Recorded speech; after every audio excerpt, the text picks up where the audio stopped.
Welcome to this training module on good laboratory practice. When we think about what makes or breaks a scientific study, our minds might jump to some groundbreaking discovery, but honestly, it often comes down to something much more fundamental, the test system. Today, we're going to dive into what that is and why it's the absolute backbone of any reliable research. So let's just start with a question that gets right to the heart of the matter. What's the real difference between research that stands up to scrutiny and research that, well, might as well have never been done? The answer, simply put, is the test system. The quality of your data is directly, and I mean directly, tied to it. Now, to see how this all works in the real world, let's follow a case study. We'll step into a top-tier facility we're calling Apex Labs and watch how they handle this absolutely critical component.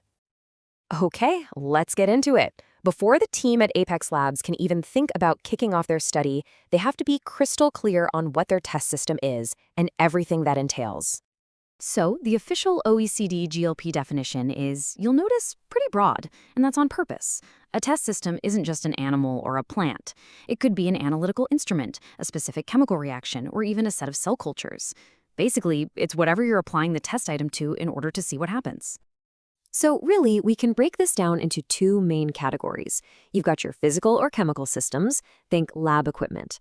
Their integrity comes from things like calibration and validation.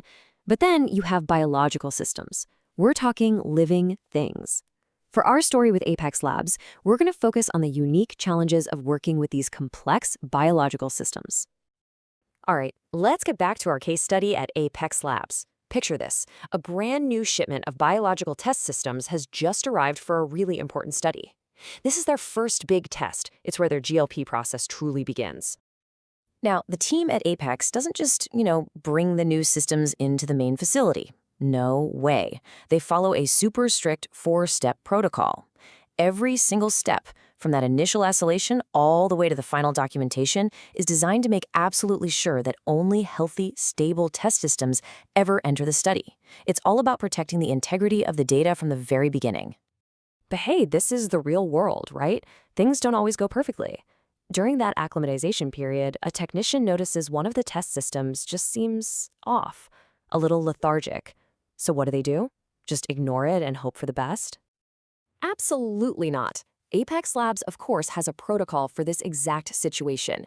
The individual is immediately isolated. Every action, from the diagnosis to any potential treatment, is recorded in painstaking detail. And here's the most crucial step. The study director has to formally assess and document what impact this whole event could have on the study. Nothing, and I mean nothing, is left to chance. Okay, so the group's health is confirmed, that one issue is handled by the book. What's next? Well, for Apex Labs, the next critical step is unambiguous identification. I mean, think about it. Data is completely worthless if you don't know exactly where it came from.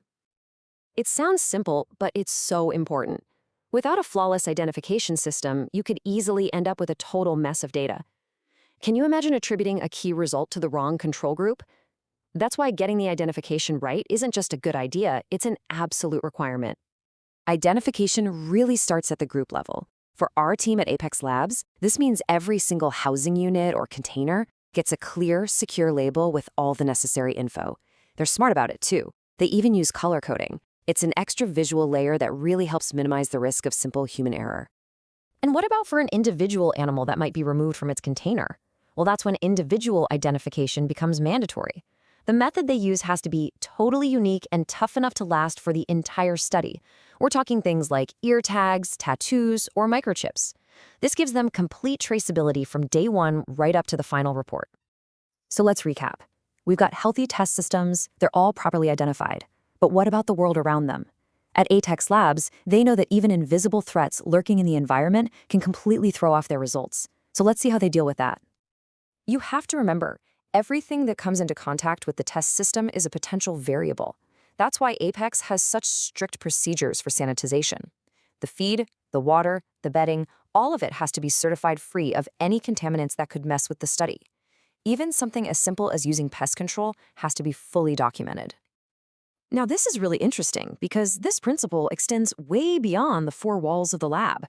This is a direct quote from the GLP guidelines, and it shows that even for field studies, you have to think about external factors, like spray drift from a nearby farm. the environment is always a factor you have to consider. So there we have it. The shipment was received properly, health has been verified, identification is totally secure, and the environment is controlled. The study at Apex Labs is finally ready to begin, and it's all built on an incredibly solid foundation of good laboratory practice. Because they have meticulously followed every single one of these principles, the team at Apex can move forward with total confidence. They've built an unshakable foundation for their study, and that's because they understand a fundamental truth of all scientific research. And that truth is that invalid test systems will always create invalid data. It's a simple but incredibly powerful equation. The quality of your data can never be better than the quality of your test system. There are no shortcuts. It's all that meticulous, careful work at this early stage that ultimately makes the final results worth trusting. So as you move forward, think about this. By applying these principles, from receiving and acclimatization all the way to identification and environmental controls, you ensure that all your hard work results in data that is valid, reliable, and built on a foundation of unshakable quality.